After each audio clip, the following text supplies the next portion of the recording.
Well, it looks like the meta has come full circle because Shuri is back. In the most recent OTA update, Red Skull got buffed, and that means that Sauron Shuri is back on the menu.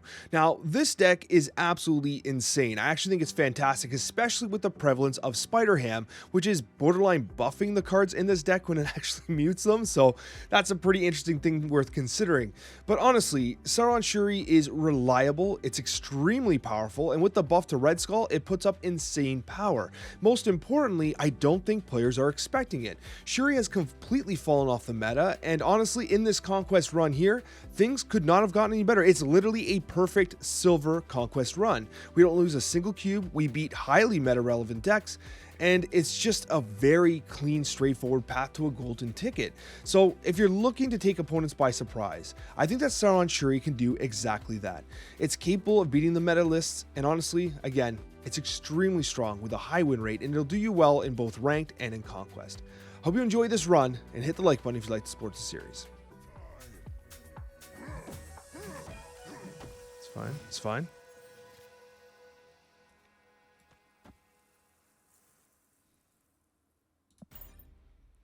We go Red Skull right.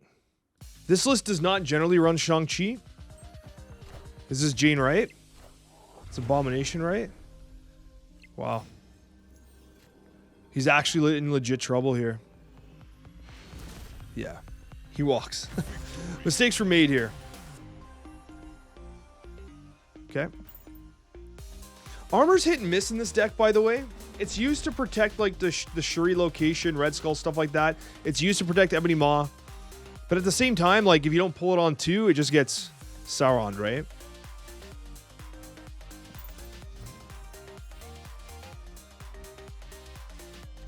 That was a disastrous snap on their part, by the way. I guess they've decided to do this. We can Lizard mid here. Okay, so they're trying to get a free or a discounted Abomination.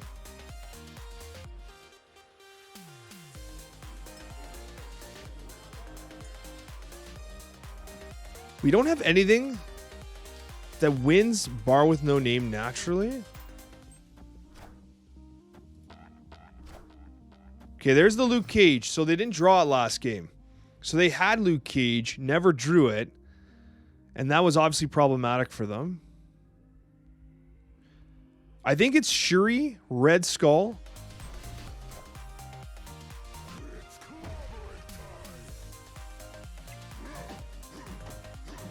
But they're not going to go 4 in here.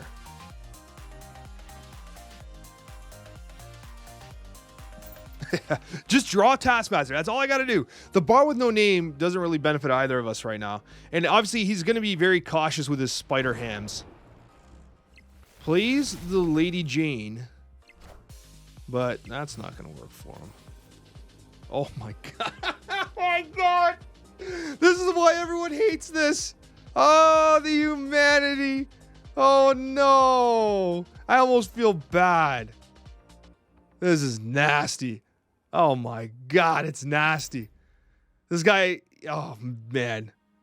Oh, no. He's going. Do you have Shang-Chi? What do you got? Oh, no. It's a loss. Oh, quick defeat for you, my friend.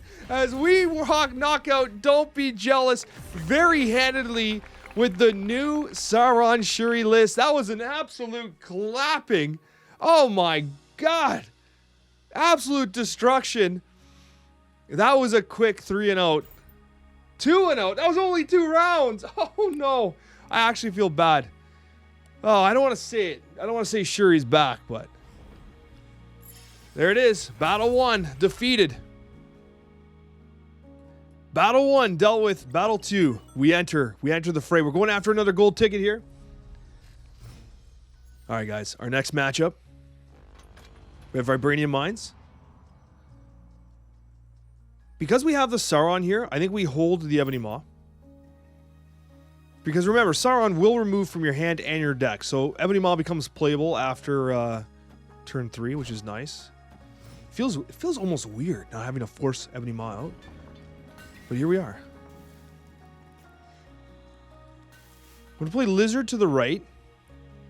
Could play into Vibranium Mines. But I think we want our cards. We go right here.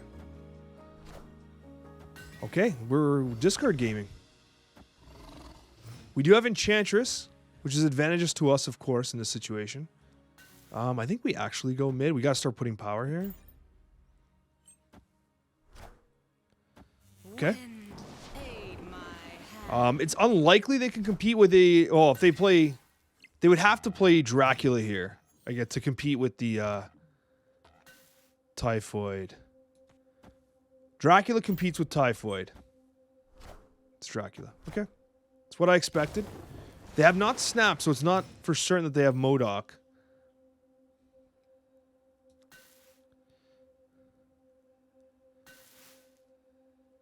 We need...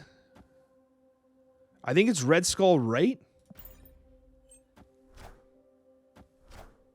We really need to pull... Okay, Lady Sif. It's a Swarm. So they've not drawn their cards. So they have Chavez now. So they can either play Chavez. We pull the Enchantress. We Snap. So they have Chavez. Yeah, so they have nothing. They have Chavez and Swarms. Okay. It's Enchantress. 0, Ebony Maw. There's no chance here. There's no chance they beat us. Because if they carry over the Chavez, they beat us here and lose everywhere else.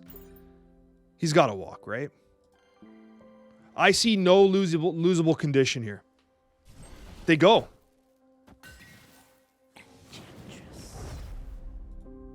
I see no lost state. Shang-Chi, but I don't think Shang-Chi makes this list. It's Swarm, so they just lose. Yikes. Yeah. So they wanted to carry the Chavez over. That's 4 damage. 4 damage. Now, the thing about it is that, like, this is one of those things, like, I play so much discard that I know exactly what their hand looks like when they play Sif on turn 5 and discard a Swarm. Like, there's no question. There's no question about what their hand looks like, right? And this is, like, one of those things where, like, just playing Marvel Snap, like, you start to pick up these things. You just get better at the game. Is it crazy to say that you just get better at the game? Right? But, like, that's a situation where they should have recognized that they had no winnable condition. But I bet you, because Sauron is so off meta right now, that they really don't understand what's in my deck. Like, they don't know what my deck has. You know what I mean? Like, they really don't know what we're doing. So it puts them in a bit of an awkward situation. Also, we just pulled Kitty Pryde for pretty much the first time. And I think Morbius into Mojo World's an absolute throw, in my opinion. In this situation, I'm willing to Sauron into Gamma Lab. He feels like the perfect candidate to go into Gamma Lab. We actually have we don't have Shuri here, but we have Typhoid, Red Skull. Okay. Okay.